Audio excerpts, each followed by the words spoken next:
In this quick tip, I want to talk about metering. So, as you know, your camera determines how a scene should be exposed if you let it.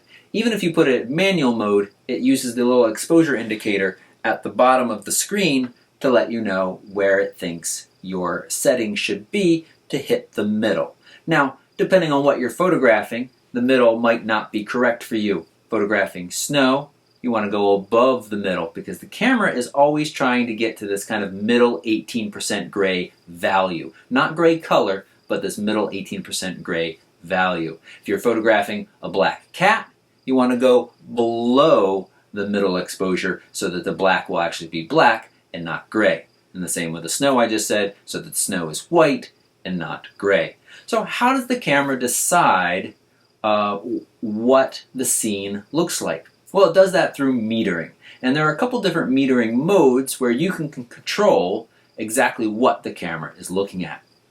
The first metering mode we want to talk about is the one by default in here, and that is evaluative metering.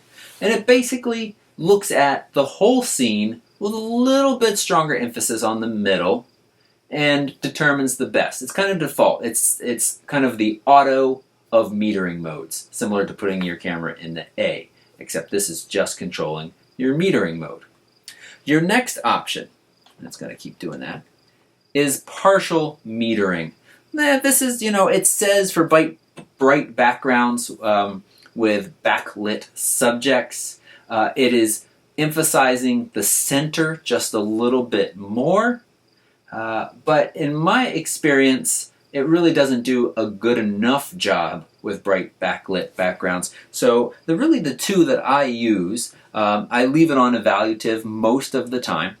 And then when I know the situation is more specific, I switch to spot. And spot is just what it says. You are asking the camera to look just at that center location, a very small circle. Partial is a little bit of a bigger, fuzzier circle. Spot is a very small circle right in the middle. And you're asking it to judge the scene based on that. A great example is somebody who is backlit. Now, if you remember way back, I shot an example video that said how to shoot backlit subjects. And I didn't talk about metering at all. I just said expose above the middle because the camera's going to want to expose that person. And someone was like, hey, dummy. And I didn't say dummy, but I kind of felt like it because they said, why didn't you just show spot metering? And that is certainly one approach, and probably would have been a better approach, is to use spot metering and meter for the face. You want the face exposed properly, so you're telling it, don't worry about the background, and it's going to bring that face up bright enough. Not quite. You still need to give it a little bit of help often in very bright backlit subjects. And then the very last one, honestly, I've never used it, center weighted average. Obtains the average brightness with emphasis on the central area. I don't see a lot of difference between that one and partial metering personally. Maybe in some situations you would see more of a difference. If you have any experience with it, leave a comment down below. I'd love to hear about it. So basically, I am talking about using mostly your evaluative auto, because the camera is fairly intelligent about that, except you have to give it that little bit of extra brain power to say, this is a dark object and it should be a little bit below exposure, middle exposure, or this is a brighter object and it should be a little bit above middle exposure. Let's take a look at a couple of samples that we shot the other night. So here I am. I am backlit. The setting sun is almost directly behind me, and this is how the camera does on evaluative. Not bad. I am definitely not a silhouette like those trees are in the background. There's very little color to them. But I also am definitely not as exposed as nicely as I could be. Our next metering mode, our partial, I don't really see any difference. Do you? I might be even a little bit darker in this one. And now here's spot metering, where the metering was on my face, and you can see that this is a good bit better. Still not quite as bright as I'd like, and so this is where you need to do a little bit of exposure compensation. Or remember, if you're shooting manual, the camera isn't changing your settings, it's just using that indicator to tell you where it thinks it should be. And so you would look at this and say, well, when the camera thinks it's middle, I actually want it to be overexposed a little bit to brighten this person's face. And then our last one, our center weighted average, I'm almost a silhouette here.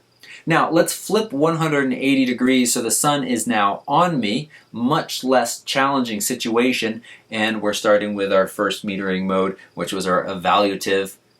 All right, that's what it looks like. Pretty nicely exposed. It's kind of hard to do a bad job here. This was nice light. The sun was below the horizon at this point, and so the rays were indirect.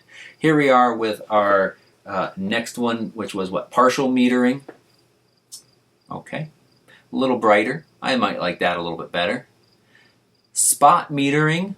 Again, we're exposing for this person in the sun here or in the good light, so it's not really challenging. And then center weighted average. So the point of this was backlit subjects. It is worth your time to switch to spot metering or try one of the other metering modes if you want, but I think spot's going to work best for you.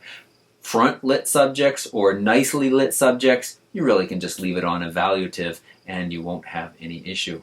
So metering modes is about how the camera sees the world, whether it's looking at the whole scene or a fuzzy center or a very specific center in the middle. If you've got any questions about metering modes, or if you would like to suggest future tips, this was suggested last week, metering modes, and echoed by somebody else. Sometimes it only takes 2 people, and I think, hey, that's a great idea. I've been meaning to talk about that for a while. Let's do it now. So if you have a thought or a suggestion on future quick tips, just leave a comment down below, or even better, come over and find me on Facebook. Give that page a like and a thumbs up. If you make that effort, I'll make more of an effort for you as well. Thanks so much for watching, and please subscribe.